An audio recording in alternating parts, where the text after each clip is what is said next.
16 বছর পর আজ আমি একটা বাড়ির সামনে দাঁড়িয়ে আছি।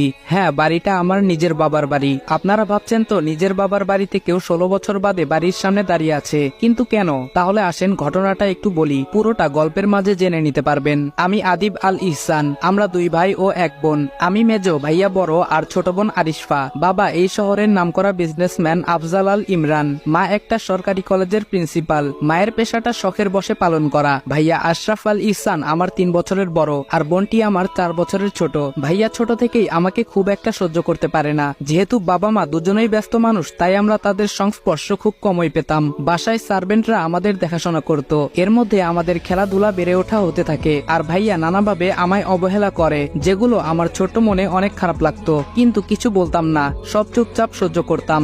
আমার এই চুপ করে সহ্য করাটা ভাইয়া আমার দুর্বলতা ভেবে নেয়, আর বাবা মায়ের কাছ থেকে আমায় নানাভাবে বকা খাওয়াতে শুরু করে। একদিন খেলার মাঝে ছোট বোন আরু ভাইয়ার কারণে ব্যথা পায়, কিন্তু ভাইয়া বাবা মা আসার পর দোষটা আমার ঘাড়ে চাপায়। যেহেতু আরুর আঘাতটা বেশি ছিল, তাই বাবা মা আমার উপর অনেক রেগে যায়। আমার কোনো কথাই না শুনে বাবা আমাকে অনেক মারে, আর মা উনি সামনে থেকে সবটা দৃশ্য দেখতে থাকে। মারা শেষ হলে উনারা আবার আরুকে নিয়ে ব্যস্ত হয়ে যায়, আর ভাইয়া সে আমার দিকে তাকিয়ে মুচকি হেসে চলে যায়। সেদিন আমার খুব রাগ হয়, রাগ করে বাসা থেকে বেরিয়ে যাই। আর আজকে আবার 16 বছর পর বাড়ির সদর দরজার সামনে দাঁড়িয়ে আছি, তবে বাড়ির ছেলে হিসেবে নয়। 2 মাসের জন্য এই বাড়ির একটা ঘর ভাড়া নিয়েছি। যদিও ভাড়া দিতে চাইনি, অনেক রিকোয়েস্ট করে ভাড়া নিয়েছি, কারণ আমার ছোট বোনটার বিয়ে ঠিক হয়েছে, আর আমি থাকবো না তা কি করে হয়। তবে এইখানে ভাড়া নেওয়ার জন্য আরেকটা কারণও রয়েছে, সেটাই রহস্য।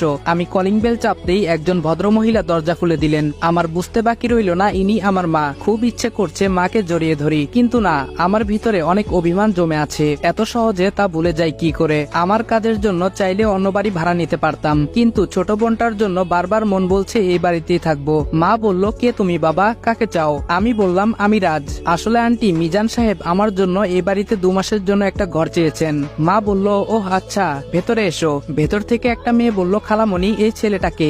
মা বলল, কে এই ছেলেটা? ও আমাদের বাড়িতে 2 মাসের জন্য থাকবে। বুঝতে পারলাম উনি আমার খালাতো বোন, ঈশিতা জামান ঈশি। ভ্রু কুচকে আমার দিকে তাকিয়ে কোথায় যেন চলে গেল। উনার পরিচয়টা একটু দিয়ে নেই। উনি আমার খালামণির মেয়ে ঈশিতা জামান। আমি যখন এই বাড়িতে ছিলাম তখন খালামণিরা আমেরিকায় ছিলেন, কখন দেশে এসেছেন কে জানে। যাই হোক, বাদ দিন, আমরা সামনে এগোই। মা বলল, আরু, এই আরু। আরু বলল, বলো আম্মু। আম্মু বলল, এই যে ওর নাম রাজ, 2 মাস আমাদের বাড়িতে থাকবে, ওকে ওর ঘরটা দেখিয়ে দিয়ে আয়। আরুও আমার দিকে ভ্রু কুচকে তাকিয়ে আছে। বুঝলাম না আমি কি এলিয়েন নাকি। আরু বলল, চলুন ভাইয়া, 2 তলার বিশাল রুমে আমার থাকার ব্যবস্থা করা হয়েছে। আরু বলল, এটাই আপনার রুম, থাকুন, আমি গেলাম। আমি বললাম, আচ্ছা। রুমটা ঘুরে দেখতে লাগলাম। রুমটা আমার না। অনেক ইচ্ছা হচ্ছিল নিজের রুমটায় যাওয়ার, কিন্তু সেটা তো সম্ভব না।